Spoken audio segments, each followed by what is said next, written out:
এটি নেপালের সেই পবিত্র হ্রদ যা স্বয়ং ভগবান শিব তার ত্রিশূল দিয়ে সৃষ্টি করেছিলেন। কিন্তু আপনি কি জানেন এর রহস্য সোজা ভগবান বিষ্ণুর ক্ষীর সাগর পর্যন্ত পৌঁছে যায়? এই কাহিনী শুরু হয় সমুদ্র মন্থন থেকে। যখন সৃষ্টিকে রক্ষা করার জন্য শিব হালাহল বিষ পান করলেন, তখন সেই বিষের জ্বালায় তার কণ্ঠ জ্বলে উঠতে লাগল। সেই অসহ্য যন্ত্রণাকে শান্ত করার জন্য ভগবান শিব হিমালয়ে পৌঁছলেন।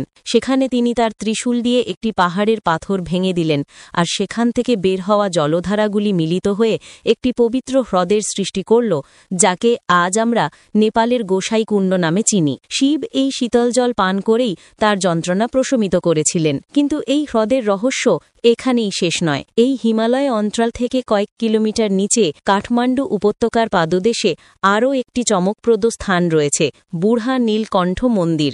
এখানে জলের মাঝখানে একটি মাত্র কালো পাথর থেকে খোদাইকৃত ভগবান বিষ্ণুর একটি প্রায় 5 মিটার দীর্ঘ আশ্চর্যজনক প্রতিমা রয়েছে, যেখানে তিনি শেষ নাগের শয্যায় শয়ন করছেন। এবং এখন সেই রহস্য যা এই দুই স্থানকে এক সূত্রে বাঁধে। স্থানীয় লোকবিশ্বাস অনুযায়ী গোসাইকুণ্ডের জল ভূগর্ভস্থ পথে সরাসরি বুড়া নীলকণ্ঠ মন্দিরের এই সরোবর পর্যন্ত পৌঁছে যায়। লোকেরা মনে করে আগস্ট মাসে যখন গোসাইকুণ্ডে জনৈ পূর্ণিমার মেলা বসে, তখন বুড়া নীলকণ্ঠের সরোবরের জলে দুধের মতো সাদা আভা দেখা যায়, যেন শিবের কুণ্ডের সেই শীতলতা ও পবিত্রতা এখানেও এসে পৌঁছায়। আপনিও যদি মহাদেবের ভক্ত হন, তাহলে কমেন্টে লিখুন জয় শ্রীহরি।